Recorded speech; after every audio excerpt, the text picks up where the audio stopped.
25 साल की बाइयों का अहंकार। रात गहरी हो चली थी।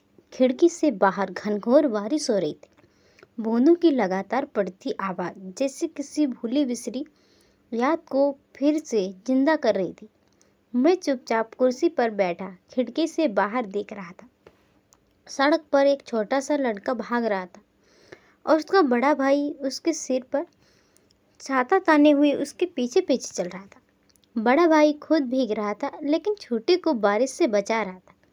यह दृश्य मेरी आंखों के सामने एक पुराने समय की परतें खोलने लगा। यादें मन के किसी कोने में धूल खा रही थी, लेकिन आज वे अचानक जिंदा हो गई। मैं 55 साल का हो चुका हूँ। मेरा बड़ा भाई मुझसे 4 साल बड़ा है। बचपन में हम दोनों की दुनिया एक दूसरे के बिना अधूरी थी। साथ खेलते लड़ते फिर उसी जोश में गले भी लग जाते। माँ की मीठी डांट हो या बाबूजी की सख्ती, दोनों ने हमें कभी अलग नहीं किया। बचपन की वो निश्चल हंसी, वो तकरारी, वो साथ बिताए पल, सब कुछ जैसे पुरानी किताब की तरह फिर से खुलने लगा। लेकिन फिर एक झगड़ा हुआ और सब कुछ बदल गया। 25 साल पहले की बात है। घर के भीतर एक ऐसी बहस हुई जो धीरे धीरे तकरार में बदल गई। उस समय यह सोचा भी नहीं था कि यह एक झगड़ा हमारे रिश्ते को इस हद तक दूर कर देगा कि हम एक दूसरे से नजरें चुराने लगे। पहले बातचीत कम हुई, फिर बंद हो गई। त्योहारों पर भी बस औपचारिकता निभाने लगे। धीरे धीरे एक समय ऐसा आया जब हम दोनों के बीच सिर्फ खामोशी बची। एक अनकहा अहंकार, एक अदृश्य दीवार खड़ी हो गई जिसे पाने की हिम्मत किसी ने नहीं की। समय बीतता गया। परिवार के सदस्य समझाते रहे, रिश्तेदार ने कोशिश की, लेकिन जब दो दिल ही ये ना बोले तो कोई क्या कर सकता। हर त्योहार, हर खुशी अधूरी लगती थी, लेकिन जिद ने हमें जकड़ रखा था। कई बार सोचा कि भाई से बात करूं, लेकिन मन ने कहा क्यों झुंकू, शायद वही सवाल उसके मन में भी हो रहा होगा। पर आज कुछ अलग था। बारिश के उस दृश्य ने मुझे भीतर तक झकझोर दिया। क्या मेरा भाई भी मेरे लिए ऐसा करता था?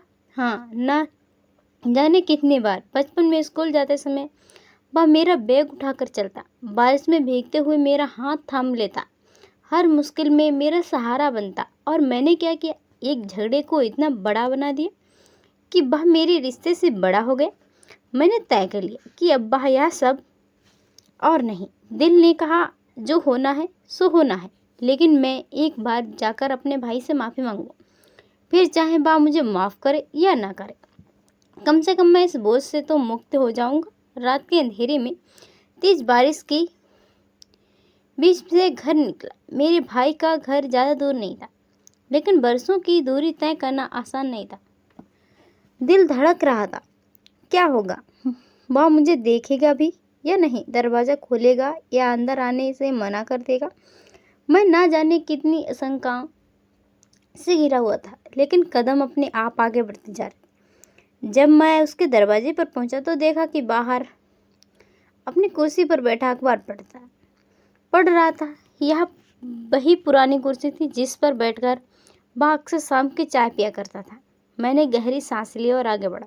उसने अखबार से नज़र उठाई और मुझे देखा। बहुत चौंका, जैसे यकीन ही नहीं हुआ हो कि मैं उसके सामने खड़ा हूँ। मैंने बिना कुछ कहे झुककर उसके पैर छुए। मेरी आंसू जमीन पर गिरने लगे। शायद वह भी यही चाहता था। उसने झट से मुझे उठाया और गले से लगाया ले। 25 साल का सारा गुबार बाहर निकला। हम दोनों फूट फूट कर रो पड़े। आसपास के लोग भी खड़े होकर देख रहे थे, लेकिन हमें किसी की परवाह नहीं थी। यह वो पल था जिसे शब्दों में बयान नहीं किया जा सकता। यह माफ़ी का पल नहीं था, यह प्रेम के लौटने का पल था। रात बीत गई। सुबह हम दोनों एक ही टेबल पर चाय पी रहे थे, ठीक वैसे ही बचपन में जिसे हम पीते थे। माँ हमेशा कहती, भाई से बड़ा कोई रिश्ता नहीं होता।